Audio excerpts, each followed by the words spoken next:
Sekarang saya silakan Yang Berhormat Tuan Chan Meng Kai. Terima kasih Tuan Ketua. Soalan saya nombor 10. Silakan Yang Berhormat Malam Menteri. Bismillahirrahmanirrahim. Assalamualaikum warahmatullahi wabarakatuh. Terima kasih Datuk Ketua. Berdasarkan kajian penduduk keluarga Malaysia yang telah dijalankan oleh LPKN pada tahun 2014, kadar penggunaan kontraseptif CPR mengikut jantina, wanita berumur 15 hingga 49 tahun sekitar 50%, di mana Sarawak mencatatkan 47.1%, Perlis 45.5%, Perak 30.3%, dan seterusnya. Saya akan beri tulis ya.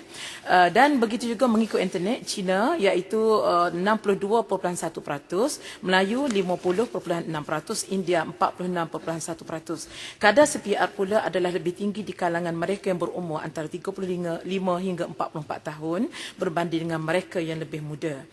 Tidak banyak perbezaan terdapat dilihat mengikut tahap pendidikan wanita. Begitu juga tentang kadar keperluan kontraseptif yang mana dipenuhi di kalangan wanita berumur 15 hingga 49 tahun. Didapati kadar ini telah berjaya mencatatkan penurunan daripada 24.7% pada tahun 2004 kepada 19.6% pada tahun 2014, di mana Kedah mencapai 29.0%, wilayah Persekutuan 28.8% dan Terengganu 26.1%. Seterusnya saya akan beri seterusnya panjang jawapan. Begitu juga berkaitan dengan kadar keperluan kontraseptif yang masih belum dipenuhi mengikut internet ialah India 21.8%, Melayu 20.1% dan China 12.1%. Dan kalau mengikut keperluan kontraseptif ini mengikut tahap pendidikan tinggi 16.5%, menengah 21.1% dan pendidikan rendah 20.1%. Kadar jumlah kesuburan negara pula TFR telah menurun dengan pesat sejak 4 dekad lalu, dengan 4 orang anak pada tahun 1980 menurun kepada 3.0 anak pada tahun 2000 dan 2.1 anak pada tahun 2010, dan berdasarkan laporan perangkaan 2019 menunjukkan bahawa TFR negara kini berada pada paras 1.8 pada tahun 2018.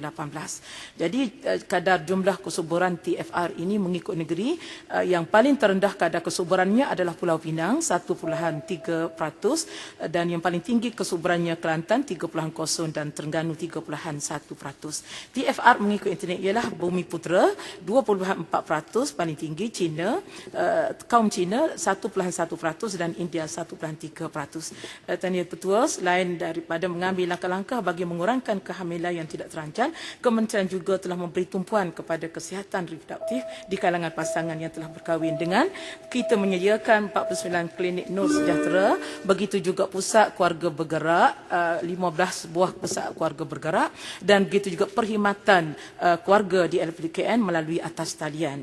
Jadi tujuan CPR ini adalah untuk membantu ibu bapa merancang kelahiran yang lebih baik bagi memastikan kesejahteraan keluarga adalah terjamin. Dalam masa yang sama, kerajaan juga sentiasa berusaha untuk membantu meningkatkan kadar kesuburan rakyat di Malaysia, dan dari punca kadar jumlah kesuburan yang semakin menurun akibat daripada gaya hidup yang diamalkan menjadi penyebab utama.